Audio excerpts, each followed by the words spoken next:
무하마드 알리라고 미국 헤비급 챔피언이 누군지 아시죠? 지금 학생들은 잘 모르겠지만 한 70년대, 80년대 굉장히 전설적인 복싱 선수였습니다. 그 사람이 본래 이름은 무하마드 알리가 아니죠. 흑인인데 무하마드 알리라고 하는 이름 자체는 이슬람식 이름입니다. 이 사람의 원래 이름은 클레이라고 그랬죠. 이 사람이 자기가 신앙을 침례교에서 무슬림으로 이슬람교로 개종한 원인에 대해서, 그 이유에 대해서 인터넷에 보면은 굉장히 여러 번 정말 가는 곳마다 그걸 간증하고 다니는 그런 동영상이 수도 없이 많이 나옵니다. 우선 그 사람이 생각할 때 나름 이제 흑인으로 살다가, 더군다나 지금으로부터 반세기 전에 미국에서 흑인으로 산다고 하는 것은 오늘날에도 차별이 많다고 생각하는데 반세기 전에는 얼마나 더 그 차별이 심했겠습니까? 그런데 이 사람이 생각할 때 자기가 세계 챔피언이 돼가지고 미국의 국위를, 그렇게 국가의 영예를 안겨주었음에도 불구하고 가는 데마다 자기를 어떤 대우를 하는 것은 여전히 달라진 것이 하나도 없다는 거예요. 미국에서 백인 주류 사회에서 검정색은 항상 악을 상징하는 색깔이더라는 거예요. 성경에서도 자기가 침례교회에서 신앙생활을 그렇게 어려서부터 해왔지만 교회 가면은 예수님도 백인이고 마리아도 백인이고 베드로도 요한도 12제자가 다 백인이더라는 거예요. 그리고 심지어 천사들까지도 보니까 백인이더라는 거야. 그러니 내가 이런 천국에 가면은 이 세상에서 흑인으로서 받는 차별하고 다를 게 뭐가 있겠냐, 천국도 다 백인 천지네. 그래서 자기가 회교에다가, 이슬람교에다가 눈을 돌려봤더니 거기는 그렇지가 않더라는 거예요. 갔더니 그 왕들이라든지 자기가 이제 개종을 하기 위하여 개종을 하고 이슬람 국가들을 방문해 보니까 영웅 대접을 해주고 가는 곳마다 왕들과 그 국가의 최고 지도자들이 자기를 환영해주고 영웅 대접해주더라는 거예요. 그러니까 그것이 사실 오늘날 이단이 사람들 꿰어가는 것과 방식은 똑같아. 그냥 그 사랑받지 못했던 사람, 소중하다고 생각하지 못했던 자존감이 낮은 사람들을 위로해 주는 것처럼 접근하는 것처럼, 알리가 그렇게 해서 침례교회에서, 기독교에서 위로를 받지 못하고 인정을 받지 못하고 있다가 이슬람교로 개종하고 나서 자기가 그렇게 인간 대우를 받고 있다는 것에 대하여 간증하는 내용이 그렇게 많이 있더라고요. 참 그것을 보면서 참 우리가 예수를 대표하는 사람들이잖아. 우리가 사람들이 예수님을 어떻게 봐요? 그런데 사람들은 우리를 통해서 예수님을 보기를 원해. 예수 믿는 사람들을 보면서 야, 저게 예수의 가르침이로구나, 저 사람이 이중적인 거, 위선적인 거 보니까 예수도 그런가 보다, 이렇게 그 사람들은 오해를 할 수밖에 없는 것입니다. 그러니까 알리가 살던, 클레이가 살던, 그 사람을 알리라고 부르기도 좀 아까워요. 그렇게 영적인 갈급한 마음이 있었음에도 불구하고 교회는 그것을 충족시켜주지 못했다는 거예요. 그러니까 여러 가지 예를 더 드는데, 심지어 뭐 백인들 사회에서는 검은 고양이는 불운을 상징한다네요. 그리고 누구를 협박하기 위해서 메일을 보내면 그게 블랙메일이라네. 그게 왜 블랙메일이어야만 할까? 왜 까만 종이에 쓴 것도 아닌데 블랙메일이라고 그럴까? 이해할 수 없는 일들을 그렇게 문제적인 시각으로 보니까 전부 다 백인들이 우월한 사상 속에서 세워진 나라이고, 그것이 마치 복음인 것처럼 모든 사람들에게 강요가 되는 그런 사회 시스템이 그에게는 보이기 시작했던 거예요. 그는 그래도 세계 챔피언이라도 됐기 때문에 왜 나를 대우 안 해? 뭐 이런 시각에서 그 문제의식이 처음 보이기 시작했지만, 애초에 자기 스스로 생각할 때도 나는 정말 별 볼 일 없는 사람이다 라고 생각했던 흑인들은 그런 문제의식조차 느끼지 못하고 살았을 것이 분명합니다. 오늘 우리나라 기독교, 우리나라도 사실은 서구 국가 중에 하나는 아니지만 그래도 문명권적으로 볼 때 우리 대한민국은 경제력으로 보나 군사력으로 보나 그리고 국민들의 의식으로 보나 모든 면에 있어서 그저 서방 세계의 한 나라라고 사람들이 취급을 합니다. 우리 이런 나름 그래도 선진국 근처에 있는 이런 나라들의 사실은 그 모든 축복의 근원이 몇몇 예외적인 경우를 빼놓고는 거의 다 기독교 복음을 받아들인 이후에 일어났던 변화들이에요.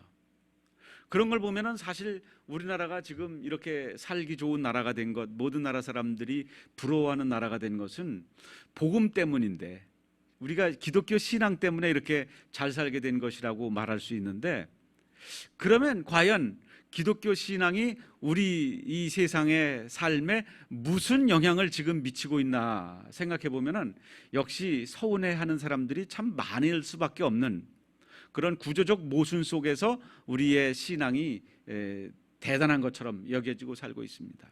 너나 할 것 없이 나는 기독교인입니다, 여기는 교회입니다 라고 하는데, 그들이 보여주려고 하는 교회, 그들이 보여주려고 하는 복음이 과연 대리석 건물인가? 과연 그것이 다른 사람들보다 좀 살만한 형편을 말하는 것인가? 그러니까 좀 우리보다 여건이 안 좋은 입장에 있는 사람들이 생각할 때는 야, 기독교 그러면은 그냥 잘 먹고 잘 사는 사람들의 그들만의 잔치로구나, 이렇게 생각하기가 쉽지 않을까? 그런 오해 속에 우리가 그들을 방치하고 있지 않는가? 그들은 장시간 그렇게 방치되어서 차별당하고, 차별을 우리가 한 것도 아닌데 결국 우리가 거대한 구조가 되면은 직접 그 목에다가 칼을 대는 사람은 거의 없어요. 우리가 소의 목에다가 칼을 대야만 소고기를 먹을 수 있는 건 아니잖아요. 닭모가지를 잘라야만 닭튀김을 먹을 수 있는 건 아니잖아요. 살아있는 닭 주면서, 제가 어린 시절만 해도 아버지는 장에 가서 살아있는 닭을 잡아왔어요. 그러면 우리 어머니는 부엌에서 그걸 쓱쓱 갈아가지고 탁 내리쳐가지고 닭튀김은 그때는 못 먹었어. 닭찜을 먹었어요. 우리가 악을 행하는 데 있어서 직접 양민들에게 그 채찍을 들고 그들의 가진 주머니를 털어서 그들의 고육을 짜내서 우리의 부를 축적하지는 않지요. 현대 자본주의 사회는 매우 복잡한 구조를 갖추고 있어서 다 먹이사슬에 있어요. 그래서 웬만한 형편에 있는 사람들은 손에 물 안 묻히고 먹고 살아요. 그런데 어떤 사람들은 지금도 닭의 목을 잘라야만 그걸 먹을 수가 있는 입장에 사는 사람들도 있어요.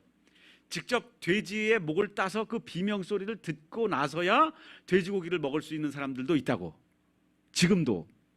그런데 대부분의 사람들은 그게 분업화되어 있기 때문에 그런 것이 어떤 것인지도 모르고 그저 쇠고기는 네모 반듯한 스틸로폼에 들어있을 것이라고, 원래 쇠고기는 스틸로폼에 그렇게 랩으로 쌓여져 있을 것이라고 착각하는 아이들도 있을 거예요. 마치 쌀이 어디서 나는 것도 모르고 쌀은 역시 20kg 푸대에 들어있을 것이라고 상상하게 되는 것도 이제 과언이 아니죠. 그만큼 우리가 대표하는 기독교, 우리가 제시하는 기독교라고 하는 것, 이것이 과연 어떤 알량한 모습인가 생각해 보면은, 야, 정말 우리가 예수님을 세상 추잡하고 초라한 모습으로 전락시켜버린 그런 신앙생활을 하고 있지 않나, 이런 문제의식을 가져야 돼요. 그런 무하마드 알리와 같은 서운한 감정을 가지고, 똑같은 미국인이라 할지라도 서운한 마음을 가지고, 야, 왜 기독교가 왜 이래? 라는 시각을 가지고 이슬람 교회 가봤더니 그 모든 자기가 가지고 있었던 궁금증이 해결이 돼버리는 거예요. 자기를 그렇게 소중하게 여겨주는 거예요. 그러니까 거기에 빠져 들어가게 된다고 하는 거죠. 지난주에 수요일 날 말씀드렸던 거 간략하게 그 복습을 좀 하고 넘어가겠습니다.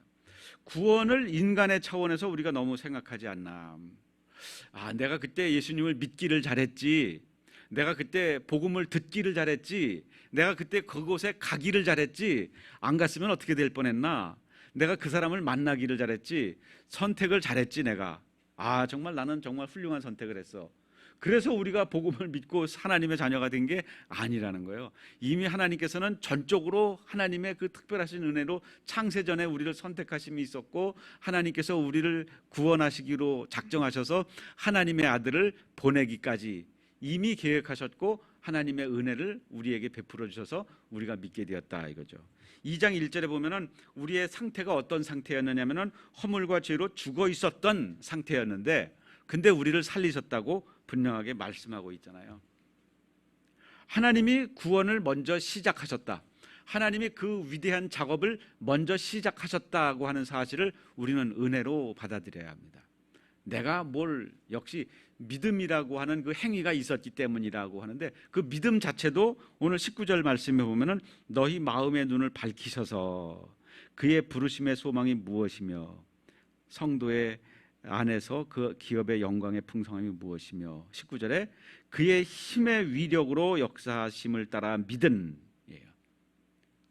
그러니까 믿은이라고 하는 그 행위의 원인은, 우리가 믿게 된 그 사건의 원인은 그의 힘의 위력으로 역사하심을 따라예요. 그러니까 내가 선택 잘하는 게 아니라고요. 하나님이 이미 구원의 자락을 쫙 깔아 놓으신 거예요, 우리 앞에. 그리고 나서 그 앞을 지나가게 하신 것입니다. 이것은 참 신비로운 이야기예요. 창세전에 우리를 선택하셨다고 하는 것도 신비로운 이야기죠. 우리는 과연 100년 전에도 존재하지 않았던 아주 짧은 인생인데 어떻게 창세전에 우리를 선택하셨단 말인가. 신비에 속하는 사건입니다. 두 번째, 하나님의 능력을 설명하기 위한 한 가지 성경 사건을 이야기하는데요. 성경에 하나님의 능력을 우리에게 보여줄 수 있는 위대한 사건들이 얼마나 많아요. 천지를 창조하셨다는 이야기라든지, 물로 세상을 심판하셨다는 이야기라든지, 아니면은 이스라엘 백성들을 애굽의 노예 생활에서 풀어주셨다고 하는 사건이라든지, 이런 놀라운 일들이 얼마나 많아. 그런데 딱 구원 사건을, 예수 그리스도의 부활 사건을 이야기하는 것은 20절에 그의 능력이 그리스도 안에서 역사하셔서 죽은 자들 가운데서 다시 예수를 살리시고 하늘에서 자기 우편에 앉히셨다.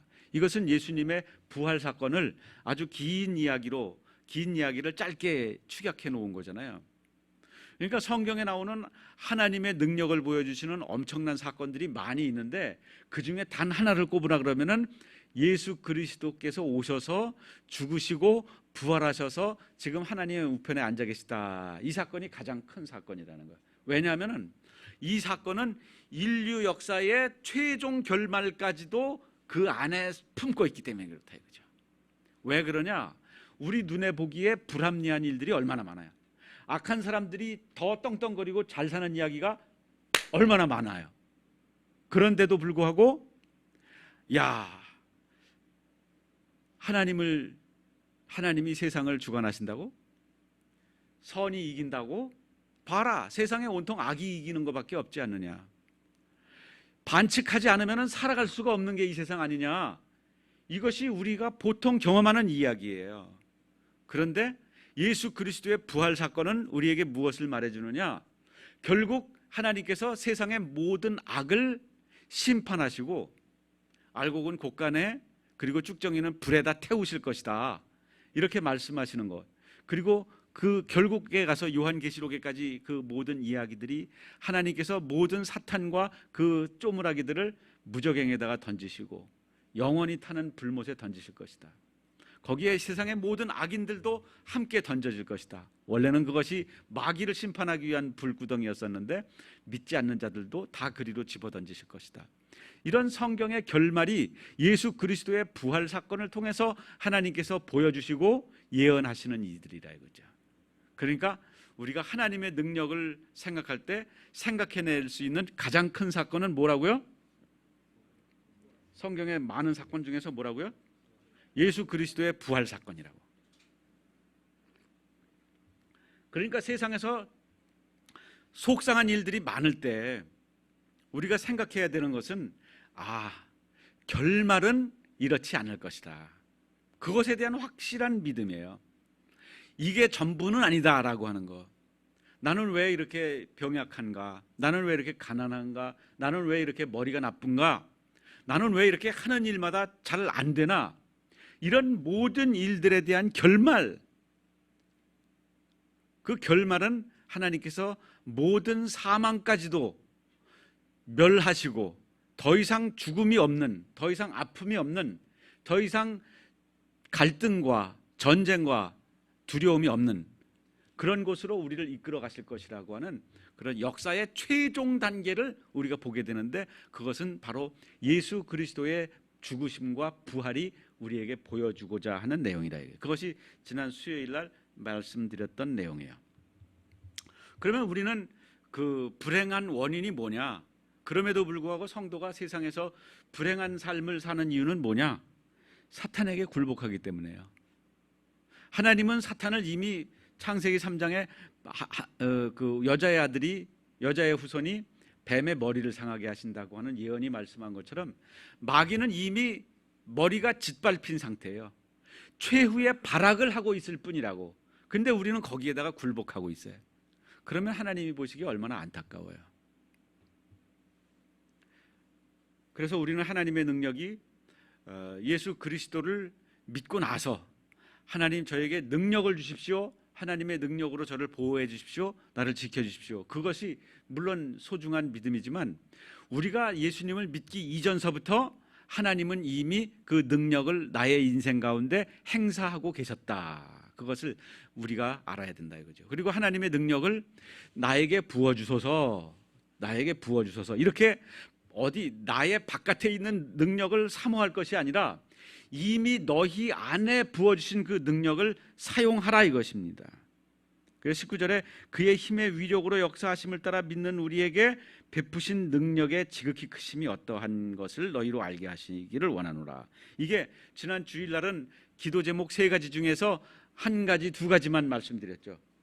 그런데 그래서 지난 주일에 말씀드렸던 것은 부르심의 소망이 무엇인지, 그리고 그 기업의 영광이 얼마나 풍성한 것인지에 대해서 말씀드렸고, 오늘은 그 3번째로 우리에게 베푸신 능력의 지극히 크심이 어떠한 것을 너희로 알게 하시기를 간구하노라. 그러니까 여기서 말하는 것은 하나님의 능력이 지금 어디에 있어요? 우리에게 이미 베풀어 주셨어요. 하나님의 능력은 이미 어디 있는 게 아니고, 바깥에 어디에 있는 게 아니고, 어떤 사람에게 안수기도 받아야 되는 게 아니고, 우리 안에 이미 베푸신이라고 19절에 말씀하고 있잖아요. 우리에게 베푸신 능력의 지극히 크심이 얼마나 대단한 것인지를 너희가 알게 하시기를 내가 기도한다 이것입니다. 그러니까 하나님의 능력을 달라고 그냥 폭포수와 같이 부어달라고 기도하지 마시고 이미 부어주신 능력을 사용하라 이거예요. 그러니까 우리의 신앙생활이요, 자칫 잘못하면은요, 자꾸 그렇게 이미 주신 것은 사용도 안 해보고, 주머니에 지금 지갑이 두구둑함에도 불구하고 그것을 사용할 생각 안 하고 자꾸 예산 더 달라는 얘기만 하는 거예요. 부모님한테 용돈 더 올려달라고. 그거 다 써. 그거 다 쓰고 부족하면 더 줄게. 그 정도가 아니고 사실은 한도가 무제한인 신용카드를 우리에게 주시고서 그거 가지고 사 이거예요. 하나님은 그거 꺼내서 긁으라고. 그런데 우리는 그것을 사용할 생각 안 하고 더 달라는 거야, 더. 그러니 하나님이 얼마나 답답해. 하나님은 우리가 신앙생활을 어떻게 살아가기를 원하시나, 그저 매사 하나님의 능력을 달라 그래가지고 그것을 가지고 이겨보려고 하지 말고 이미 주신 것을 사용해라 이거예요. 말씀의 검도 사용하고, 성령의 검도 사용하고, 능력을 사용하고, 구원의 방패를 사용하고, 이 모든 전신갑주, 에베소서 6장에 나오는 그 전신갑주를 사용해서 전쟁에 나가라는 거예요 지금. 근데 나갈 생각을 안 해. 출동할 생각을 안 해. 전신갑주가 지금 여기 다 앞에 널려 있는데도 그것을 장착하고 나가지 않고 그저 달라는 거예요. 또 이건 뭔데 더 달라냐. 하나님의 답답한 마음입니다.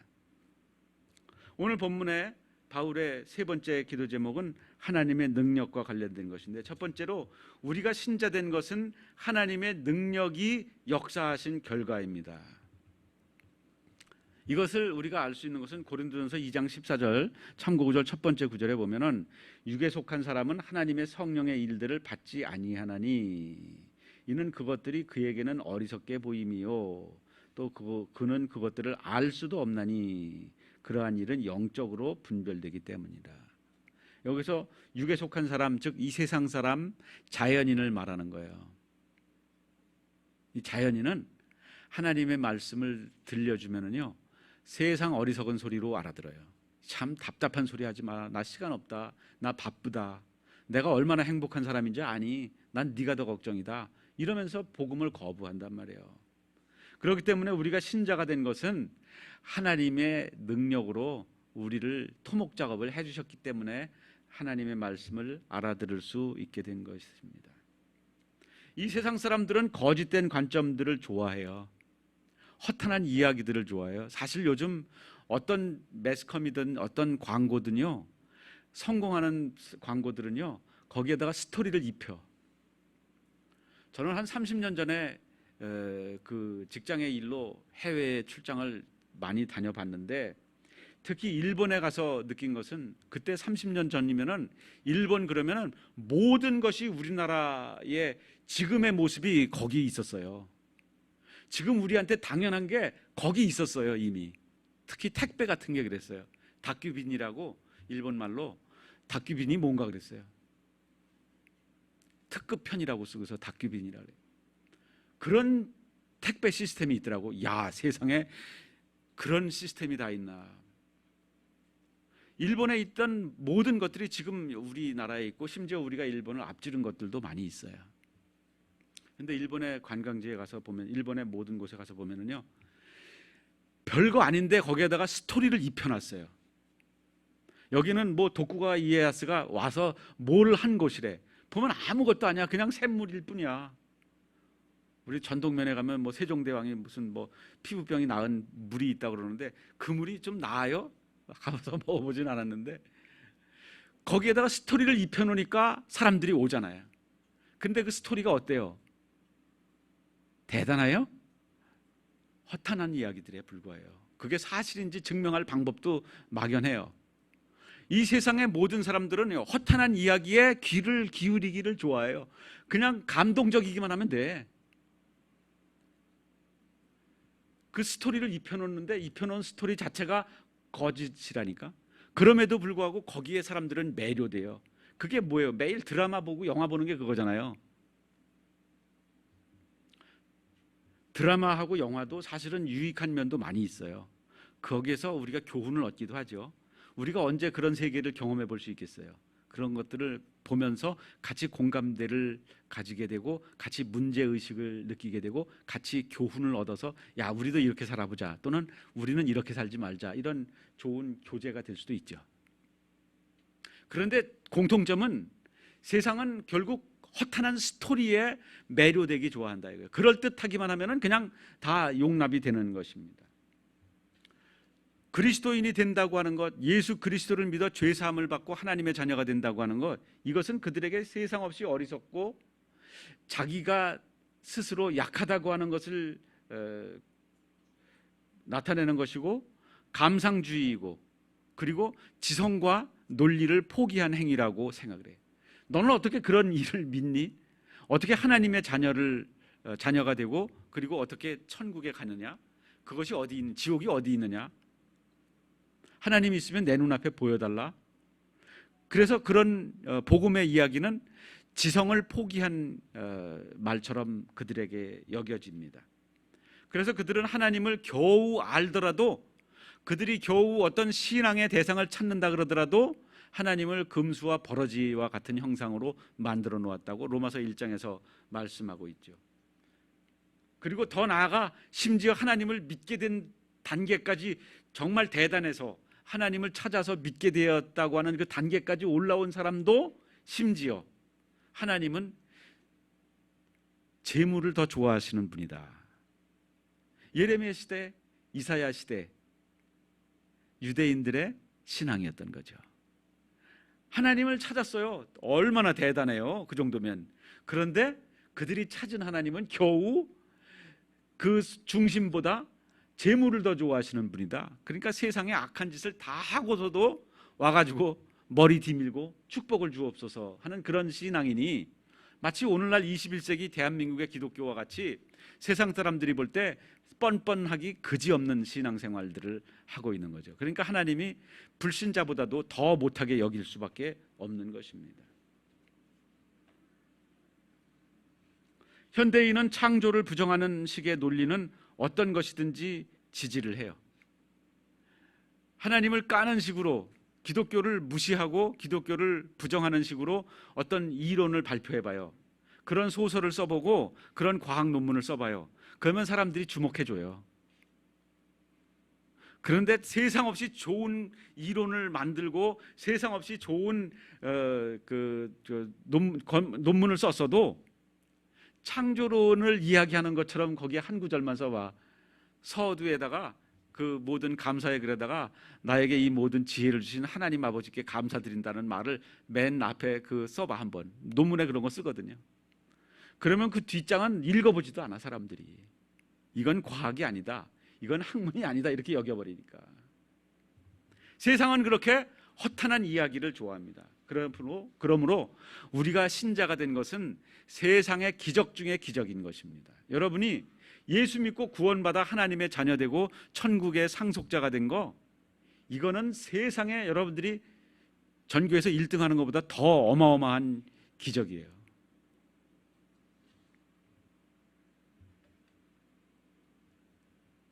이 세상에서, 이런 세상에서, 이렇게 철저한 무신론의 세상에서, 무신론이 미덕이 되는 세상에서, 기독교가 미련한 이야기 소리 듣는 세상에서 우리가 예수 믿게 된 것은 정말 하나님의 놀라우신 역사하심이 우리의 인생을 주물러서 복음의 씨앗이 싹 터서 자라게 하신 그 놀라우신 은혜라고 하는 것을 스스로 여러분들이 감격하시기를 바랍니다.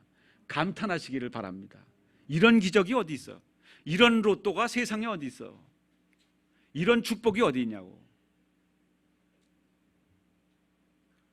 두 번째로 신자가 긴박하게 알아야 할 실제적인 문제는 무엇이냐 하면은, 그런 하나님의 전능하신 능력이 이미 내가 태어나기 전서부터 작동하고 있었고, 그리고 내가 태어난 이후에 하나님의 그 능력이 철커덕 자동차 기어 스틱을 집어넣음으로써 공회전하던 바퀴가 힘을 얻어 앞으로 비탈길을 거슬러 짐을 싣고서라도 올라갈 수 있는 힘을 나타내고 있는 것처럼, 발휘하는 것처럼 하나님의 그 능력이 나의 인생을 움직여가고 계셨다고 하는 사실, 지금도 나를 움직이는 것은 새끼 먹은 밥이 아니라, 나의 젊음이 나를 이끌어가는 것이 아니라, 내가 세운 목적이 나를 이끌어가는 것이 아니라, 하나님의 그 구원의 능력이 지금도 나를 아침에 눈 뜨고 일어나게 하시고, 그리고 오늘도 또 잘 살아봐야지 하는 의욕을 주시고, 오늘도 또 예배 드리러 가야지 하는 그런 당연한 마음을 먹게 하시고, 이것이 놀라우신 하나님의 능력이 실제적으로 역사하고 있는 것이다. 그러니까 하나님의 능력 달라고 하지 말고 이미 주신 능력 사용하면서 하나님과 동행하시라고요. 그러면은 더 놀라운 신비들이 우리 눈앞에 실제로 펼쳐지는 현실로 탈바꿈될 줄로 믿습니다. 그러므로 성도가 고통받는 원인은 우리에게 이미 주신 구원의 위대함을 믿지 못하기 때문에 그런 거예요. 이 구원이라고 하는 것은 이 세상의 모든 사망 권세, 마귀의 유혹과 미혹과 더러운 것으로부터 우리를 구원하신 거예요. 이제는 우리가 이미 주신 그 구원의 능력을 사용하여 이 세상의 악한 것에서 벗어나서 대기권을 뚫고 우주를 향하여 올라가는 로켓과 같이 그 추진력을 하나님께서 이미 주셨으니 기어나 집어넣으라는 거예요. 기어만 집어넣으면은 바로 이 모터는 이미 돌고 있다는 거예요. 우리 안에 엔진은 이미 방방거리고 돌고 있으니까 그 기아를 집어넣고 다 앞으로 달려나가는 거예요.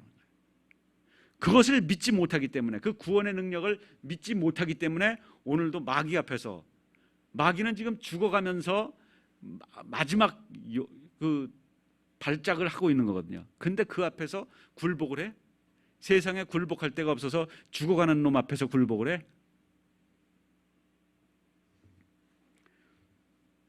우리는 그저 세상에서 결론에 나오는 이야기입니다만은 우리의 구원을 죄를 용서해 주신 것 차원에서만 생각하는 경향이 있어요. 그러니까 죄 짓지 말아야지. 물론 죄 짓지 말아야죠. 축구 경기 하는데 골 먹지 말아야지. 그런 작전으로 임하는 팀이 어디 있어? 중동에는 그런 팀이 있기는 하대. 강팀하고 붙으면은 침대 작전으로 그냥 스치기만 하면은 나가 떨어지는.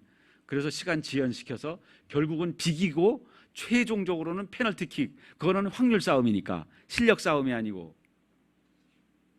아니 영적인 전쟁을 골 안 먹을 작전으로 하지 마시고 죄 짓지 말아야지. 그것도 대단해.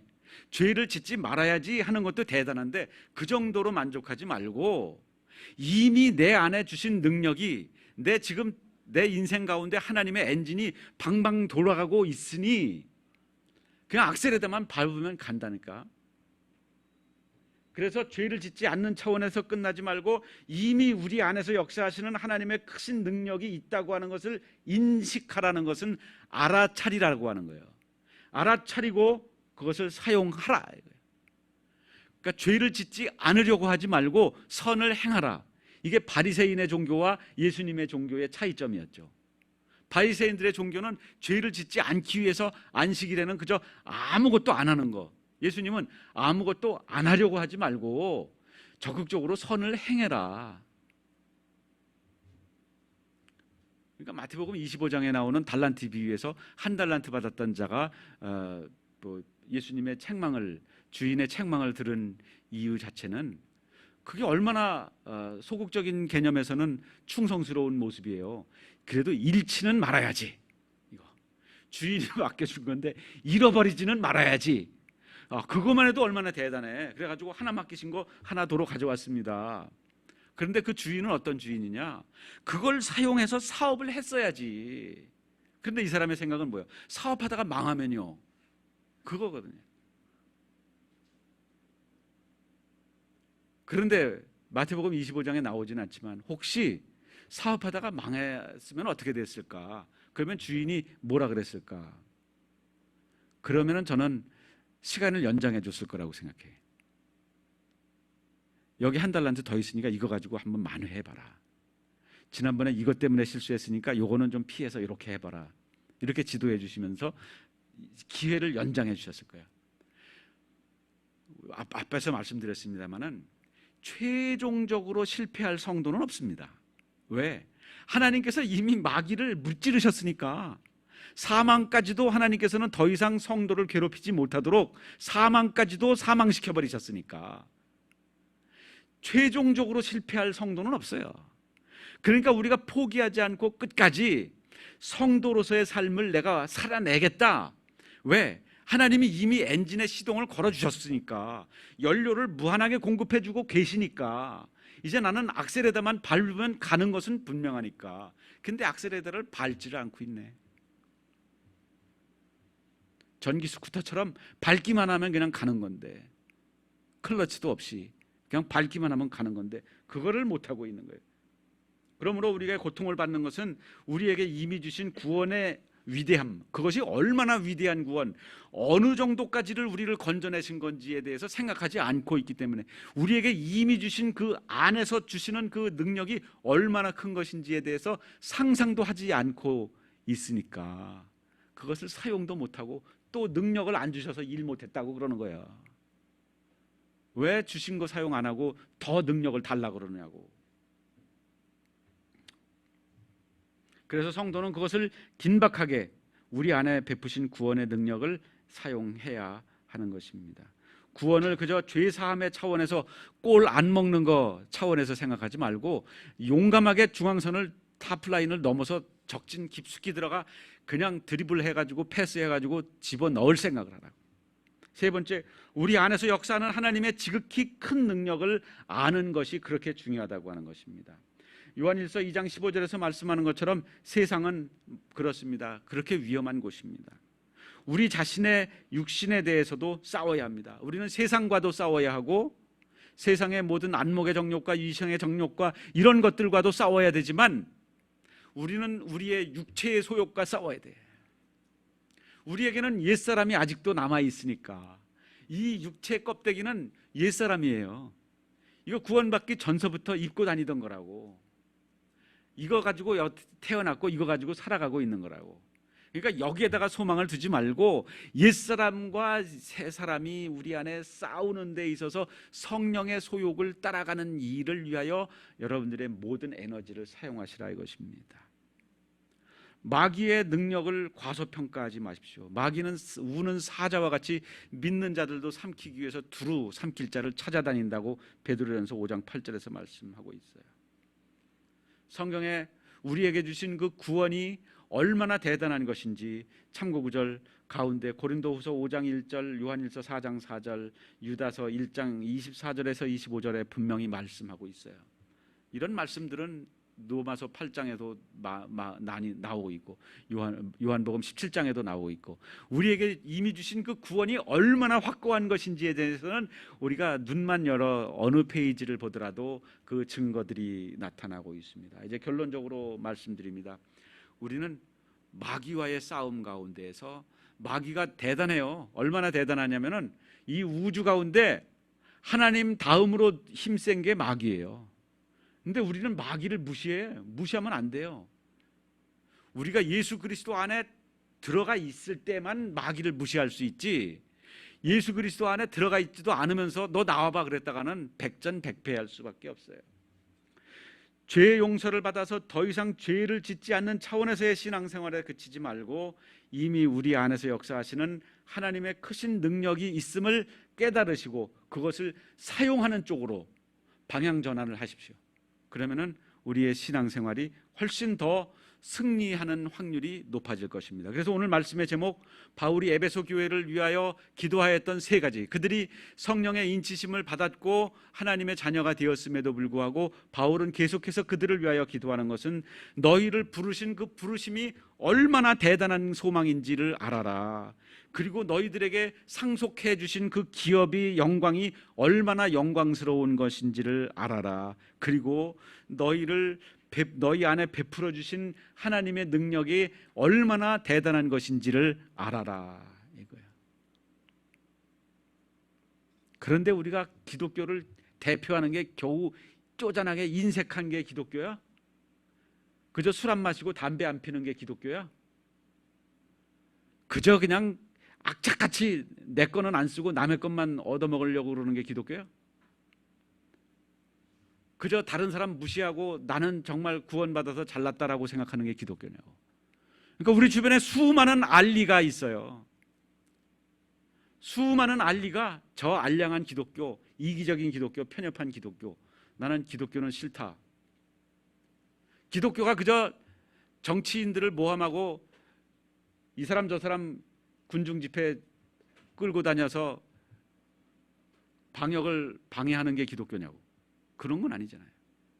아주 잘못된 기독교를 대표하는 사람들이 오늘날 우리나라의 어려움을, 우리가 그런 사람들이 없는 어려움을 만들어낸 건 아니지만 우리에게 이미 당한 어려움을 더 심각한 것으로 만들어가고 있어요. 아주 잘못된 모습입니다. 우리 주변에 이슬람으로 개종할 준비가 되어 있는 다른 종교로 교회 다니고 있으면서도, 교회 언저리에 와 있으면서도 다른 종교로 흘러 넘어갈 준비가 되어 있는 사람들이 얼마나 많이 있는데 우리가 이 받은 구원을 어떻게 그들에게 보여주어야 하나. 하나님이 얼마나 대단하신 분인데 그분을 그저 별 볼 일 없는 이기적인 신자들의 대장으로만 여기고 있느냐 이거예요. 기환이랑 어디를 걸어가고 있는데 기환이가 오늘 없네.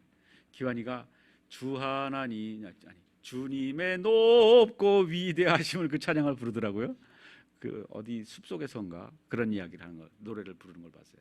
야, 이런 상황에서 주님의 높고 위대하심을 이야기한다고 하는 거, 이것은 참 대단한 신앙의 발전이로구나.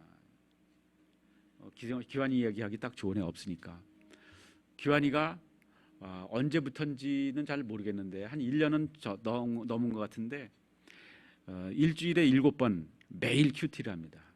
생명의 삶을 한 글자도 빠짐없이 자기 전에 아무리 늦게 자도 어디를 가도 그걸 가지고 가요. 호텔에 가도 우리 가족이 호텔에 가서 잔 적이 그래도 덜어는 있는데 1년에 한 번 정도는 있었던 것 같은데 가도 거기서는 읽어요.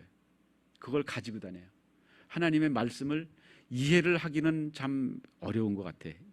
들어보면 알아. 내가도 들어보면 어려운데 기환이가 읽으면 얼마나 어렵겠어요. 그런데 기환이는 그 말씀을 사모하는 게 있어요.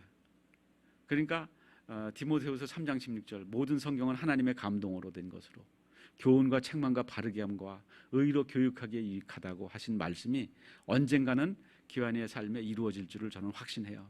그래서 하나님이 점점 지혜롭게 하시는 것 같아요. 말씀을 사모하고 이제 골을 먹지 말겠다라고 하는 작전을 이제 내다 버리고 내가 한 골이라도 넣겠다. 나도 해트트릭 해보겠다. 이런 욕심을 가지고 슈팅 연습을 하시고 드리블 연습을 하시고 달리기 연습을 하시라고요. 그러면은 반드시 결말은 이미 나 있다니까. 우리가 두려워하는 마귀는 죽어가고 있는 거예요. 그걸 두려워하지 말고 하나님이 주신 능력 사용하시기를 바랍니다.